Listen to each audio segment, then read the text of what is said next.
চলেন দেখে আসি বাংলাদেশ কত সুন্দর। এই জন্য আমাদেরকে যেতে হবে গাজীপুর জেলার শ্রীপুর উপজেলার প্রহ্লাদপুর ইউনিয়নে। এই ইউনিয়নের পাশেই আবার উপজেলা কালীগঞ্জ। এটা শ্রীপুর উপজেলার ৯ নম্বর ইউনিয়ন।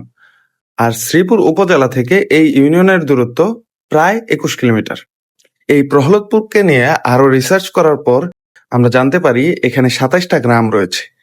এগুলো হলো দমদমা, ফাল্গুন, ডুমনি, প্রহ্লাদপুর, নানাইয়ারচর, নানাইয়া, আটিপাড়া, বনখড়িয়া, অতলরা, বাঁশকোপা, শেরুলিয়াবাড়ি, উজুলিয়া, করলা মাধবপুর, বিটিপাড়া, পোতাবাড়ি, আশুলিয়াপাড়া, মরিচারচালা, প্রতাপপুর, লোহাগাছিয়া, কদমা, রাখালিয়া, মার্তারচর, মার্তা, নিমুরিয়া, বাগমারা, চরদমদমা ও মেন্দিপুর।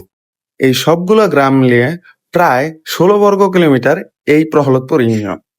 এই গ্রামে আবার কিছু ছোট ছোট গ্রামীণ বাজারও আছে, যেমন ফাল্গুন বাজার, ডুমনি বাজার, নানাইয়া বাজার, লোহাগাছিয়া বাজার, মার্তা বাজার।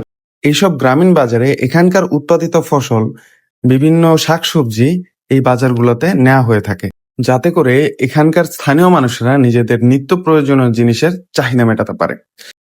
এই প্রহ্লাদপুর ইউনিয়নে অনেকগুলো সরকারি বেসরকারি স্কুল কলেজ আছে। এগুলো এখানকার মানুষের লেখাপড়া বিকশিত করার জন্য কাজ করে থাকে। এই ইউনিয়নে অনেকগুলো বিল আছে যেখানে এক ফসল চাষ করা হয়, ধান আবাদ করা হয়। আর এখানে আপনি গ্রামীণ যে জিনিসপত্রগুলো আছে এই সবগুলাই এখানে আসলে মোটামুটি দেখতে পারবেন। আজ এই পর্যন্তই, দেখা হবে অন্য কোনো পর্বে।